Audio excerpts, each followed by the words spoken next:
আসসালামু আলাইকুম আঙ্কেল, আপনি অনুমতি দিলে আপনার সঙ্গে একটু কথা বলতাম।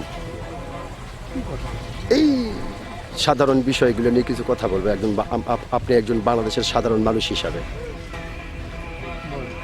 অসংখ্য ধন্যবাদ আপনাকে, অসংখ্য ধন্যবাদ আঙ্কেল আপনাকে কথা বলার সুযোগ করে দেওয়ার জন্য।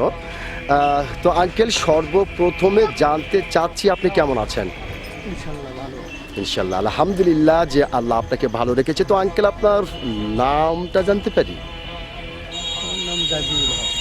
সরি, গাজীউল হক। সুন্দর একটি নাম আপনার, অত্যন্ত চমৎকার একটি নাম আপনার। এবং আপনার নাম শুনে এবং আপনাকে সামনাসামনি দেখে যেটা বোঝা যাচ্ছে, আপনি অত্যন্ত একজন সাহসী মানুষ।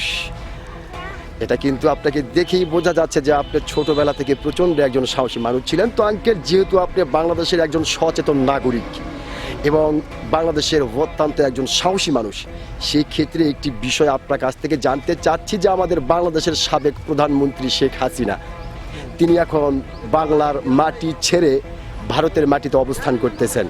তো আসলে এই বিষয়টাকে কেন্দ্র করে বাংলাদেশের বিভিন্ন ধরনের মানুষ বিভিন্ন ধরনের কথা বলছে। কেউ বলছে যে শেখ হাসিনা কখনো কোনো দিন বাংলার মাটিতে আর পা রাখতে পারবে না। আবার কেউ বলছে না, শেখ হাসিনা অচিরেই বাংলার মাটিতে আসবে বীরের বেশে। আবার কেউ বলছে হতেও পারে, তবে তার জন্য একটু সময় লাগতে পারে। তো আঙ্কেল, আপনি একজন বাংলাদেশের সচেতন নাগরিক এবং বাংলাদেশের অত্যন্ত সাহসী মানুষ হিসাবে আপনি কোনটা মনে করেন? যেটা বলেছেন ওটাও হতে পারে। কোনটা? যে আসতেও পারে, বলা যাবে না।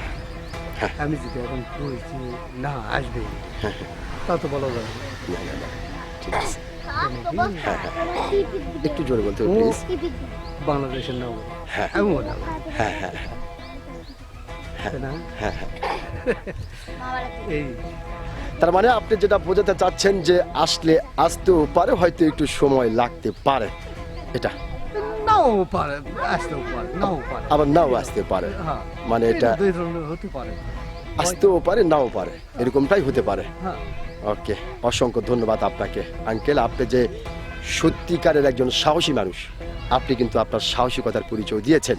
আমি আশা করব আপনার এই সুন্দর এবং গুরুত্বপূর্ণ কথা এবং সাহসী কথাটি বাংলাদেশের অনেক মানুষের হৃদয়ে গাঁথা থাকবে। অসংখ্য ধন্যবাদ আপনাকে। আসসালামু আলাইকুম।